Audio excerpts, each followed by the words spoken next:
Blood ಅದನ್ನು ಕೊಲ್ಲಲು ಹೋದಾಗ ಅದು ಆಕಾಶಕ್ಕೇನಾಗಿದ್ದು ನಿನ್ನನ್ನು ಕೊಲ್ಲುವವನು ಗೋಕುಲದಲ್ಲಿ ಬೆಳೆಯುತ್ತಿದ್ದಾನೆ ಎಂದು ಹೇಳಿ ಮಾಯವಾಯಿತು. ಕಂಸ ಅಷ್ಟಮಿ ಗರ್ಭದಲ್ಲಿ ಇಂದಿನ ದಿನ ಹುಟ್ಟುವುದು ಎಲ್ಲಾ ಮಕ್ಕಳನ್ನು ಕಂಸನಿಗೆ ಒಪ್ಪಿಸುತ್ತ ಕೊಂದ. ಆದರೆ ನಂದನ ಮನೆಯಲ್ಲಿ ಬೆಳೆಯುತ್ತಿದ್ದ ಕೃಷ್ಣನನ್ನು ಕೊಲ್ಲಲಾಗಲಿಲ್ಲ. ಅವನು ಕೊಲ್ಲಲು ಕಂಸ ಮಾಡಿದ ಪ್ರಯತ್ನಗಳೆಲ್ಲವೂ ವ್ಯರ್ಥವಾಯಿತು. ಕೃಷ್ಣನು ಬೆಳೆಯುತ್ತಿದ್ದಂತೆ ಅವನ ಲೀಲೆಗಳು ಕಂಸನ ಕಿವಿಗೆ ತಿಳತೊಡಗಿದವು. ಹಾಗಾಗಿ ಮೊದಲಿನ ದಿನದಲ್ಲಿ ಸಾಂಪ್ರದಾಯಿಕವಾಗಿ ನಡೆಯುತ್ತಿದ್ದ ತಿಲ್ಲಹಬ್ಬ ಇದು ಶೌರ್ಯ ಪ್ರದರ್ಶನಕ್ಕೆ ಸಂಬಂಧಪಟ್ಟ ಒಂದು ಕಾರ್ಯಕ್ರಮ. ಕಂಸನಲ್ಲಿ ಇಂದ್ರಧನುಸ್ಸಿಗೆ ಸಮನಾದ ಪರಮ ವೈಭವದಿಂದ ಪ್ರತಿಷ್ಠವಾದ ಪೂಜಿಸಲ್ಪಡುತ್ತಿದ್ದ ಹಲವಾರು ಸೈನಿಕರಿಂದ ಸತತವಾಗಿ ರಕ್ಷಿಸಲ್ಪಡುತ್ತಿದ್ದ ಒಂದು ಬೃಹತ್ ಗಾತ್ರದ ಧನಸ್ಸು ಇತ್ತು. ಇದು ಸಾಮಾನ್ಯರಿಗೆ ಹೊರಳಿಸಲು ಸಾಧ್ಯವಾಗುತ್ತಿರಲಿಲ್ಲ. ದೊಡ್ಡ ಪೆಟ್ಟಿಗೆ ಒಳಗೆ ಮಲಗಿಸಿ ಇಟ್ಟಿದ್ದ ಬಿಲ್ಲನ್ನು ವರ್ಷಕ್ಕೊಮ್ಮೆ ಶೌರ್ಯ ಪ್ರದರ್ಶನಕ್ಕೆ ಕಂಸ ಬಳಸುತ್ತಿದ್ದ. ಪೆಟ್ಟಿಗೆಯಲ್ಲಿ ಮಲಗಿಸಿಟ್ಟಿರುವ ಬಿಲ್ಲನ್ನು ಬಿಲ್ಲಾಳುಗಳು ತೆಗೆದು ನೇರವಾಗಿ ನಿಲ್ಲಿಸದರ ಹೆದರಿಸಬೇಕು ಎಂಬುದು ಪಂದ್ಯವಾಗಿರುತ್ತಿತ್ತು. ಈ ಪ್ರಕ್ರಿಯೆಯನ್ನು ಧನುರ್ವಿದ್ಯೆ ಅಥವಾ ಬಿಲ್ಲು ಹಬ್ಬ ಕರೆಯಲಾಗುತ್ತಿತ್ತು. ಈ ಬಿಲ್ಲು ಹಬ್ಬದ ಸಂದರ್ಭದಲ್ಲಿ ಕೃಷ್ಣನನ್ನು ಆಹ್ವಾನಿಸಿ ಕೊಲ್ಲಲು ನಡೆಸುವ ಸಂಚು ಈಗ ನಿಮ್ಮ ಮುಂದೆ.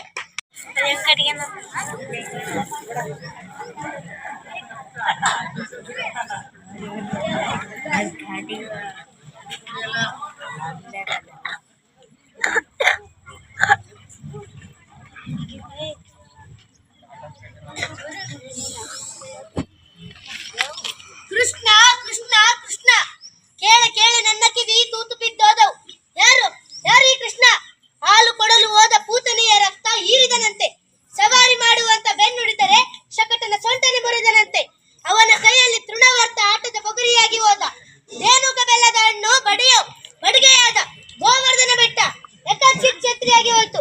ಯಾರು ಈ ಕೃಷ್ಣ? ಈ ಕೊಲ್ಲಾರ, ಈ ಪೊರಮಿಗೆ ಈ ಪಾಟಿ ಶಕ್ತಿನ? ಎಲ್ಲಿಂದ ಬಂತಿ ಶಕ್ತಿ? ಯಾರು ಕೊಟ್ರಿ ಶಕ್ತಿ? ನಮ್ ಗೂಢಚಾರರು ಶೋಧನೆ ಮಾಡಿದ್ದಾರೆ ಒಡೆಯ. ಎಷ್ಟು ದಿನ ಶೋಧನೆ ಮಾಡೋದು? ಬೆಂಕಿ ಕೈ ಇಟ್ಟರೆ ತಕ್ಷಣ ಸುಡುತ್ತೆ, ಹಾವು ಕಾಲಿಟ್ಟರೆ ತಕ್ಷಣ ಕಚ್ಚುತ್ತೆ. ಶೋಧನೆ ಮಾಡ್ತಾರಂತೆ ಶೋಧನೆ. ಮುಖಕ್ಕೆ ಮಂಗಳಾರತಿ ಎತ್ತ. ಯಾರು ಕೊನೆ ಹಂತಕ್ಕೆ ಬಂದಿದೆ. ಮರಳಿ ಬಿಡುವ್ರೆ, ಬೇಜಾರು ಮಾಡ್ತಾ ಬಿಡಿ.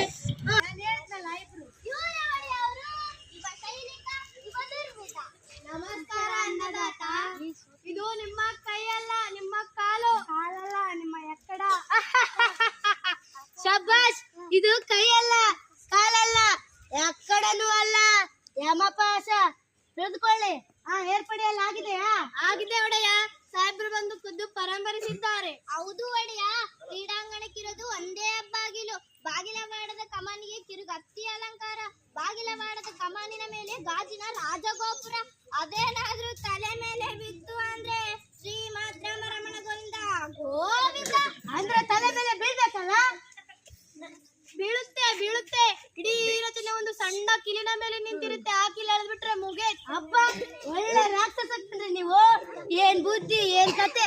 ಆ ಪಿಳ್ಳಂ ಗೋವಿ ಕೃಷ್ಣ ಅದೇ ಮಗನ ಬರ್ಬೇಕು. ದಾರಿನೇ ಇಲ್ಲ ಅಂತೀರಿ. ನಾನು ತಲೆ ತಿಂತೀರಿ. ನಿಮಗೇನು ತಲೆ ಇದೆ ಅಂದ್ರೆ ಸುಮ್ನೆ ಇನ್ನೊಂದು ಬಾಗ್ಲು ಇಡಿ. ಇನ್ನೊಂದು ಬಾಗ್ಲ? ಎಲ್ರು ಬರೋ ಬಾಗ್ಲಲ್ಲಿ ನಾನು ಬರಬೇಕಾಗುತ್ತೆ ಮತ್ತೆ. ಆದ್ರೆ ಒಡೆಯ, ನಿನ್ ಗೋಲ್ಡೆ ಒಡೆ ಸರ್ಕಳೆ ಆಸೆ. ಈ ಕಡೆ ಬಾ. ಅಪ್ಪಣೆ ಆಗಬೇಕು ಅನ್ನದಾತ. ನಮ್ಮ ಪಟ್ಟಣ ಹೇಗಿದೆ ಹೇಳು? ಏನಾದರ ಹೆಸರು? ಕುವಲಯ ಪೀಡ. ಔಷಧ ಪತ್ತಿ ಎಲ್ಲಾ ಮಾಡಿದೀನಿ. ಹಳದ ಬಣ್ಣೆ ಬೆಳಬೇಕು, ಮತ್ತೆ ಬೆಳಬೇಕು. ಕೆಲಸ ಆದ ಮೇಲೆ ಮತ್ತು ಹತ್ತಿ ಸುಟ್ಟಿ ಬಿಡಿ. ಬೇರೆ ಇನ್ನೇನಾದ್ರೂ ದಾನ್ಲೆ ಮಾಡಿದ್ದು ಮಕ್ಕಳು ಮರಿ ಇರ್ತಾವೆ ಪಾಪ. ಅಂದ್ರೆ ಮತ್ತೆ ನೀವಿನ್ನು ಹೊರಡಿ. ಸ್ವಲ್ಪ ಇರಿ. 5 ಮೋಟು ಯಾರಿಗೂ ಗೊತ್ತಾಗಬಾರದು. ನಮ್ಮೂರಿನಲ್ಲಿ ಕಂಬಕ್ಕೂ ಕಿವಿ. ಕಿಮಕ್ ಅಂದ್ರೆ ಇದು ನಿಮ್ಮ ಕೈಯಲ್ಲ, ಕಾಲಲ್ಲ, ಎಕ್ಕಡನೂ ಅಲ್ಲ, ಯಮಪಾಶ. ಬಲೆ ತಮಾಷೆ ಕಂಡ್ರಿ ನೀವು. ಮಂತ್ರಿ, ಇವರ ಮೇಲೊಂದು ಕಣ್ಣಿಡು. ರಾಜಕೀಯದಲ್ಲಿ ಯಾರು ನಂಬಬಾರದು. ನಿನ್ನನ್ನು ನೀನು ಕೂಡ.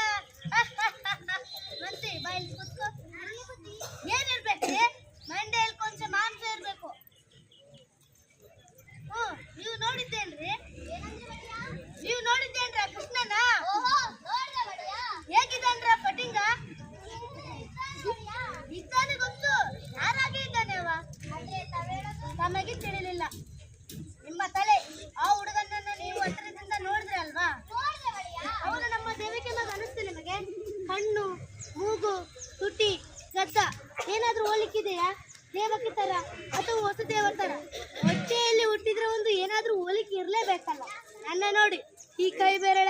ನಮ್ಮಪ್ಪನದೇ, ಕೈ ಮಾತ್ರ ನಂದು. ವಸುದೇವ ದೇವಕ್ಕೆ ಹೋಲಿಗೆ ಏನು ಕಾಣಲಿಲ್ಲ, ಆದ್ರೆ ಕೈ ಮಾತ್ರ ಹೀಗೆ ಕಾಣ್ತು. ಎಲ್ಲ ಹಾಳುನ ಮಕ್ಕಳು ಸೋದರ ಮಾವನ್ನ ಹೋಲ್ತವೇನ್ರಿ?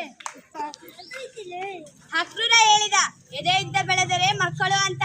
16 ವರ್ಷ ಆಯ್ತು ನನ್ನ ಕೃಷ್ಣನನ್ನು ನೋಡಿ. ನನ್ನ ಕಣ್ಣಲ್ಲಿ ಅವನಿನ್ನು ಎಳೆ ಕುಸೆ. ಲೋಕದ ಎಲ್ಲಾ ಮಕ್ಕಳು ಅಪ್ಪಮ್ಮನ ಕಣ್ಣೆದುರು ದಿನ ದಿನ ಚೂರು ಚೂರು ಬೆಳೆಯುತ್ತಾರೆ. ಮಕ್ಕಳು ಬೆಳೆದು ನೋಡು, ಅಪ್ಪ ಅಮ್ಮಂದಿರ ಪುಣ್ಯವೇ ಪುಣ್ಯ. ಮಕ್ಕಳನ್ನು ಆಡಿಸಲಿಲ್ಲ, ಆರೈಕೆ ಮಾಡಲಿಲ್ಲ, ಕದನ ನುಡಿ ಕೇಳಲಿಲ್ಲ, ಕೂಗಲಿಲ್ಲ, ಜೋಗುಳ ಹಾಡಲಿಲ್ಲ. ಯಾರೋ ಬಂದ ಹಾಗಿದೆ. ಓಹೋ ಮಹಾರಾಜ, ಬಾಬಾ.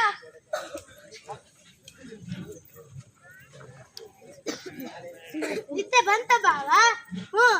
ಬರದೇನ್ ಮಾಡುತ್ತೆ ಮತ್ತೆ? ಅರಸನ ಅಂಕೆ ಎಲ್ಲ ದೆವ್ವದ ಕಾಟ ಇಲ್ಲ. ಬಾ ಕೂತ್ಕೋ. ಶಬ್ಬಾಸ್ ಬಾವ, ನನ್ನ ಮನೆಯೆಲ್ಲ ನನಗೆ ಉಪಚಾರ. ನನಗಂತೂ ರಾತ್ರಿ ಎಲ್ಲ ನಿದ್ದೆನೇ ಇಲ್ಲ. ರಾಜಕಾರವೇ ಹಾಗೆ. 10 ಜನರ ಮಧ್ಯೆ ಕೂತಾಗ ಜೋರಿ, ಬೇಕಾಗಿ ಇದ್ದಾಗ ಒತ್ತಿದರ ಮುಚ್ಚದ ರೆಪ್ಪೆ. ಮೊದಲಿದ್ದಲು ಬಲೆ ತಮಾಷೆ ಕಂಡ್ರಿ ನೀವು. ದೇವಕಿ, ನಿಮ್ಮ ಅಣ್ಣನಿಗೆ ಸ್ವಲ್ಪ ಹಾಲಾದರೂ ಕೊಡು. ಹಾಲ ಕುಡಿಯೋರು ನಾವು, ಹಾಲು ಹಿಡಿಸಲ್ಲ ನಮಗೆ. ಕ್ಷೀರಸಾಗರ ಮತನಾದ ಕತೆ ಗೊತ್ತಲ್ಲ ನಿಮಗೆ? ಬೇಡ ದೇವಕಿ, ಹಾಲು ಗೀಲು ಏನು ಬೇಡ, ಸ್ವಲ್ಪ ಮಾತಾಡಿ ಹೋಗೋಣ ಅಂತ ಬಂದೆ. ನಿನ್ನ ಕುಂಬಳ ನಿನ್ನ ಕುಂಗೋಲು, ಮಾತಾಡು ಮಹಾರಾಜ. ನೋಡಿದೆಯಾ ಇನ್ನು ನನ್ನ ಮೇಲೆ ಅಸಮಾಧಾನ. ನನ್ನ ತಂಗಿಯ ಮೇಲೆ ಇಲ್ಲ ಅನ್ಕೊಂಡ್ಯಾ? ಸಂಕೋಲ ಆಗ್ತಿದ್ದೀನಿ ನಿಜ, ಅಂದ್ರೆ 100ಕ್ಕೆ 100 ಶುದ್ಧ ಅಪರಂಜಿದು. ಕೊರಳೆಗೆ 3 ಎಳೆ, ಕೈಗೆ 2 ಎಳೆ, ಕಾಲ್ಗೆ 1 ಎಳೆ, ಎಲ್ಲಾ ಚಿನ್ನದೆ. 25 ವರ್ಷ ಆಯ್ತು ಮಾತ್ರ. ಸ್ವಲ್ಪ ಆದ್ರೂ ಕಪ್ಪಾಗಿದೆಯಾ? ಅದು ಪ್ರೀತಿ ಅಂದ್ರೆ. ಇರ್ಲಿ ಬಿಡು ಬಾವ, ನಿಮಗೊಂದು ವಿಶೇಷ ಸುದ್ದಿ ಹೇಳ್ಬೇಕು. ಇವತ್ತು ಮತನ ನಗರದಲ್ಲಿ ಧ್ವನಿಯರ್ಗ ಮಹೋತ್ಸವ. ದೇಶದ ಎಲ್ಲಾ ಕಡೆಯಿಂದಲೂ ಸಹಿ ಸೇವಕರು ಬಂದಿದ್ದಾರೆ. ರಾಜನ ಮುಂದೆ ತಮ್ಮ ಶಕ್ತಿ ಪ್ರದರ್ಶಿಸಬೇಕು. ಮತರ ವೀರ ಪ್ರಶಸ್ತಿ ಗೆಲ್ಲಬೇಕು. ಹುಚ್ಚೋ ಈ ಹುಡುಗರದ್ದು. ಇವತ್ತ ಬಿಲ್ಲ ಹಬ್ಬ ಏಕೆ ನಿಮಗೆ ಗೊತ್ತಿಲ್ವಾ? ಅದೃಷ್ಟವಂತರು ನೀವು, ನಿಮಗೆ ಏನ್ ಗೊತ್ತಾಗಲ್ಲ. ಹೊತ್ಗೆ ಊಟ, ಹೊತ್ಗೆ ನಿದ್ದೆ, ಬಿಸಿಲಲ್ಲಿ ಭಯ ಆಗಿಲ್ಲ, ಮಳೆಯಲ್ಲಿ ತೊಯ ಆಗಿಲ್ಲ. 4 ಗೋಡೆ ಮಧ್ಯೆ ನಿಮ್ದೆ ಒಂದು ಪ್ರಪಂಚ. ಒಂದು ನೊಣ ಕೂಡ ಒಳಗೆ ಬರುವಾಗಿಲ್ಲ, ಒಂದು ನೊಣ ಕೂಡ ಹೊರಗೆ ಹೋಗುವಾಗಿಲ್ಲ. ಆದ್ರೂ ಮುಪ್ಪು ಸೆರೆಮನೆ ಒಳಗೆ ಬಂದೇ ಬಿಡ್ತು. ನೆಮ್ಮದಿ ಸೆರೆಮನೆಯಿಂದ ಹೊರಗೆ. ಆದ್ರೂ ದೇವಕಿ, ಬಂಧನದಲ್ಲಿದ್ದರು ನೀವು ಸ್ವತಂತ್ರ, ನಾವು ಬಯಲಿದ್ದಲ್ಲಿ ಬಂದಿಗಳು. ಎಲ್ಲಿ ಹೋದ್ರಿ ಅಂಗರಕ್ಷಕರ ಪೀಡೆ. ನಿಶ್ಚಿಂತವಾಗಿ ಊಟ ಮಾಡುವಾಗಿಲ್ಲ, ನಿಶ್ಚಿಂತವಾಗಿ ನಿದ್ದೆ ಮಾಡುವಾಗಿಲ್ಲ. ಕಣ್ಣು ಮುಚ್ಚಿದರೆ ತಕ ಕುಳಿತ. ನಾನು ಕೊಂದ ಮಕ್ಕಳು ಕಣ್ಣು ಮುಂದೆ ಬರ್ತಾವೆ. 16 ವರ್ಷದಿಂದ ಅಷ್ಟಮಿ ರಾತ್ರಿ ಹುಟ್ಟಿದ ಅದೆಷ್ಟು ಮಕ್ಕಳು ಈ ದೇಶದಲ್ಲಿ ಹುಟ್ಟಿದವು? ಎಷ್ಟು ಅಂತವನ್ನ ಕೊಲ್ಲಿಸಲಿ. ದೇವಕಿ, ಹೊಟ್ಟೆಯಲ್ಲಿ ಹುಟ್ಟುವಾಗ ಅಷ್ಟಮಿ ಪುತ್ರ ನನ್ನ ಕೊಲ್ಲಬೇಕು. 108ನೇ ಮಗ ಪುತ್ರ ಅಲ್ಲ, ಪುತ್ರಿ. ದೇವಕಿ, ಬೆನ್ನಿಗೆ ಬಿದ್ದ ಅಣ್ಣನಿಗಿಂತ ಹೊಟ್ಟೆಯಲ್ಲಿ ಹುಟ್ಟಿದ ದಯವಿಟ್ಟು ನಿನ್ನ ಮಗನ ಎಲ್ಲಿ ಬಂದಿtti? ರಾಜ್ಯ ಬೇಡ, ಕೋಟ, ಪಟ್ಟ ಬೇಡ, ಪಗಡಿ ಬೇಡ, ಎಲ್ಲ ನನ್ನದಿರು ಕೊಟ್ಟಿರು. ನಿನ್ನ ಮಗನ ಎಲ್ಲಿ ಬಂದಿಟ್ಟಿದ್ದಿ? ನಾನು ನಿಜ ಹೇಳಿದ್ರೆ ನೀವು ನಂಬೋದಿಲ್ಲ. ದೇವಕಿ, ಹೇಳು, ನಾನು ನಿನ್ನ ಮಾತು ಮನಸ್ಸಿನ ಹೇಳು. ಬಚ್ಚಿಟ್ಟಿದ್ದೆ 9 ತಿಂಗಳು. ಇಲ್ಲಿ ಬಚ್ಚಿಟ್ಟಿದ್ದೇನೆ. ಅದೇ ಮಗಳು ಹೇಳೆ. 16 ವರ್ಷದಿಂದ ಅಷ್ಟಮಿ ರಾತ್ರಿ ಹುಟ್ಟಿದ ಎಲ್ಲ ಮಕ್ಕಳನ್ನು ಕೊಲ್ಲಿಸಿದೆ. ಎಲ್ಲ ಮಕ್ಕಳನ್ನು ಕೊಲ್ಲಿಸಿದೆ. ಆದ್ರೆ ಒಂದು ಮಗನ ಮಾತ್ರ ಇನ್ನು ಕೊಲ್ಲಲಿಕ್ಕೆ ಆಗಿಲ್ಲ. ಅವನೇ ಈ ಗೋಕುಲದ ಗೊಲ್ಲಾರ ಹುಡುಗ ಪಿಳ್ಳಂ ಗೋವಿಕೃಷ್ಣ. ಕೊಲ್ಲಲಿಕ್ಕೆ ಬಂದವನೆಲ್ಲ ಅವನೇ ಕೊಂದು ಬಿಟ್ಟ. ನಿನ್ನ ಮೊದಲ ಹೆಂಡತಿ ರೋಹಿಣಿ ಅರಮನೆ ಕವಳಕ್ಕೆ ಕಾತುರಕ್ಕೆ ಬಂದು ನಿಂತ್ಕೊಳ್ಳಬೇಡ ಅಂತ ಸುಮ್ಮನೆ ಇದ್ದೆ. ಈಗ ನೀರು ಕುಡಿದ್ರೆ ಏನೋ ಮಸಾಲತ್ ಮಾಡ್ತಾರಾಗಿದೆ. ಆ ಕೃಷ್ಣ ನಿಮ್ಮ ಮಗನೇ ಇರ್ಬೇಕೇನೋ? ನಿಮ್ಮ ಮಗನೇ ಅವನು, ನನ್ನ ಸೋದರಳಿ ಅವನು. ಸುಳ್ಳು. ಕೃಷ್ಣ ನಮ್ಮ ಮಗ ಏಕೆ ಆದನು? ಕೃಷ್ಣ ನಂದನ ಮಗ. ಕೃಷ್ಣ ಯಶೋದೆಯ ಮಗ. ನನ್ನ ಮಗ ಅಲ್ಲ ಅವನು. ನಿನ್ನ ಮಗ ಅಲ್ಲ. ಸರಿ, ಮತ್ತೆ ನಿನ್ನ ಮಗ ಅಲ್ಲ ಅಂದ್ಮೇಲೆ ಅವನನ್ನ ಕೊಲ್ಲಿದ್ರೆ ಬೇಜಾರಿಲ್ಲ ಅಲ್ವಾ? ಧನ್ಯವಾದ.